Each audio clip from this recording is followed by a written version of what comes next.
자, 13번 봅시다. 13번. 직사각형 ABCD의 두 꼭지점 A, B점은 요 2차 그래프 위에 있고 꼭지점 CD는 요 2차 그래프 위에 있다. 둘레 길이의 최대값을 구하라. 자, 그러면 일단은 둘레 길이니까 가로 세로 길이가 필요한 거잖아. 그럼 일단 기준이 되는 점을 네가 설정을 할 수 있어야 돼. 어디가 기준일까? A점이지 당연히. 왜? 일사분면에 있잖아. 그러면 A점의 좌표를 뭐라고 할래? 그냥 X좌표 A라고 두자. Y좌표는 어떻게 할 거야? 요 2차 함수 위에 있으니까 마이너스 2분의 1 A의 제곱 더하기 2라고 얘기해 주면 되겠지. 그러면 B점의 좌표는 어떻게 표현할래? 이게 2차 함수가 대칭성 있잖아. Y축에 대해서 대칭이니까 지금 X좌표가 A지. A점이. 그럼 B점은 마이너스 A겠지. Y좌표는요. 같겠죠. 높이가 같으니까요. 요렇게 표현할 수 있겠지. 그 다음 D점 한번 보자. A하고 D는 뭐가 같니? X좌표가 같지 않겠니? D점은 A라고 표현합시다. D점 X좌표가 A면 Y좌표는 어떻게 한다? D점은 요 그래프 위에 있잖아. X제곱 빼기 4 위에 있잖아. A제곱 빼기 4라고 얘기해주면 되겠지. 자, 그럼 이제 우리 둘레 길이를 한번 표현을 해봅시다. 둘레 길이. 둘레 길이 일단 가로 길이 요 빨간색 요거 길이 얼마라고 얘기해 주는데, 자, 점 A의 X좌표가 A니까 그것의 2배랑 똑같겠지. 2A라고 표현하면 되겠지. 2A 플러스 이제 중요한 게 세로다.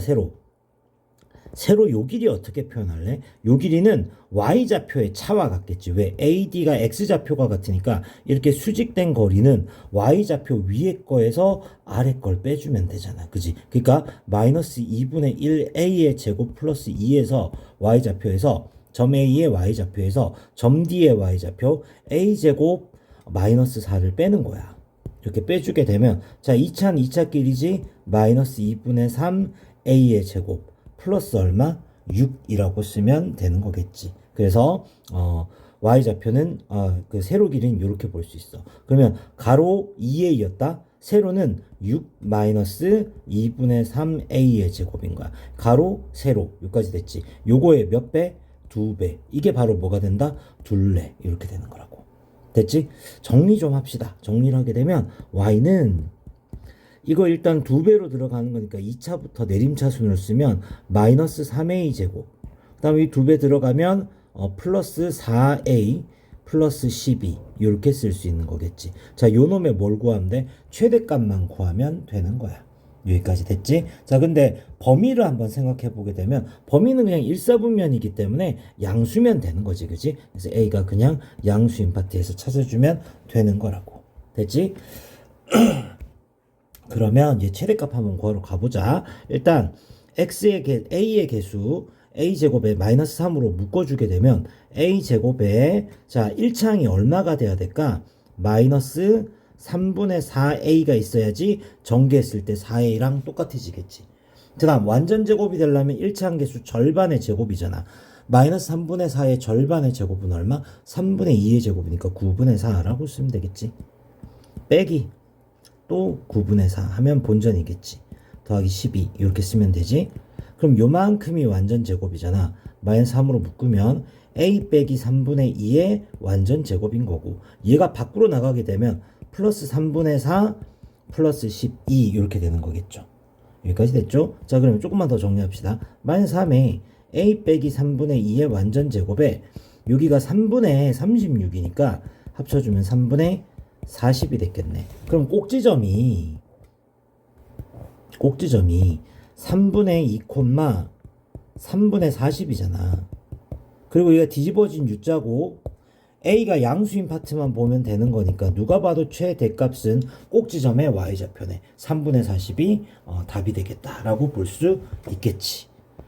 됐어요? 자, 그 다음에 14번 봅시다. 14번은 2차가 있는 연립방정식이잖아. 어떻게 푼다? 두 식 중에서 인수분해 가능한 식을 먼저 만들려고 했잖아.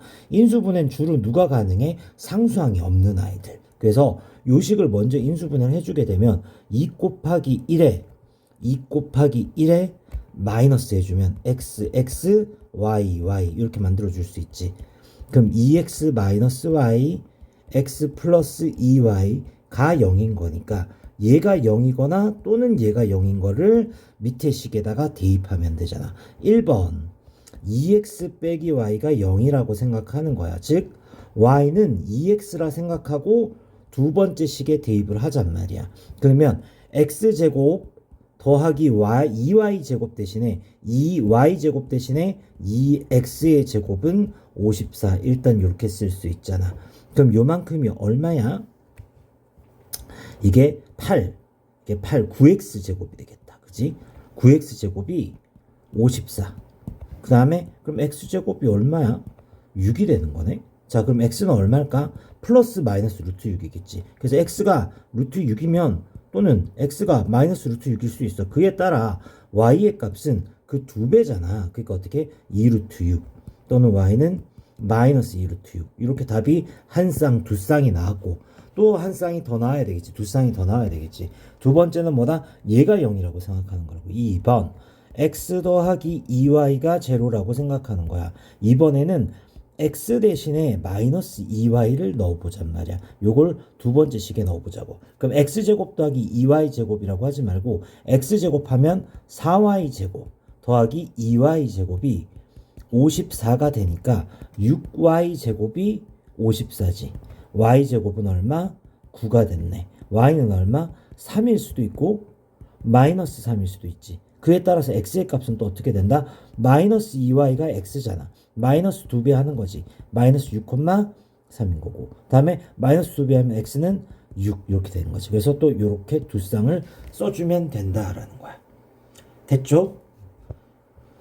15번 봅시다. 자, 첫 번째 위에 줄에 나와 있는 2차 방정식의 두 근이 알파 베타다라고 얘기했으니까 뭐 근과 계수의 관계 준비해야 되겠지. 알파 플러스 베타는 마이너스 a고 알파 베타는 4다라고 준비를 해 두셔야 되고, 다음에 요 2차 방정식의 두 근은 알파 제곱 베타 제곱이라 했으니까 두 근의 합이 알파 제곱 더하기 베타 제곱은 근과 계수의 관계 마이너스 a분의 b니까 1이라고 쓸 수 있고, 알파 제곱의 베타 제곱은 b라고 쓸 수 있겠지. 이렇게 해놓고 이제 뭐다? a, b의 값을 한번 구해보라고 얘기했잖아. 일단 보자마자 b의 값은 구하겠다. 알파 베타가 4라면서 얘가 알파 베타의 완전 제곱과 같은 거니까 b는 얼마? 16이라고 해놓으면 될 것 같고, 다음 두 번째 a의 값은 요거랑 요거를 이용해서 뭐다? 곱셈 공식의 활용식을 좀 쓰면 될 것 같다라는 거지. 그러면 알파 제곱 더하기 베타 제곱은 우리가 보통 이렇게 쓰잖아. 알파 플러스 베타의 제곱 빼기 2알파 베타랑 같다라고 쓰잖아. 해당하는 거 딱 써주게 되면 알파 제곱 더하기 베타 제곱은 1이고 알파 플러스 베타가 마이너스 a니까 제곱하면 a 제곱이고 알파 베타가 얼마야? 4니까 빼기 8이 됐지. 그래서 a 제곱은 얼마? 9가 됐잖아. a는 플러스 마이너스 3인데 문제가 단 a가 음수라고 얘기했잖아. 마이너스 3 이렇게 쓰면 되는 거겠지. 그래서 a는 마이너스 3, b는 16이라고 쓰면 되겠다.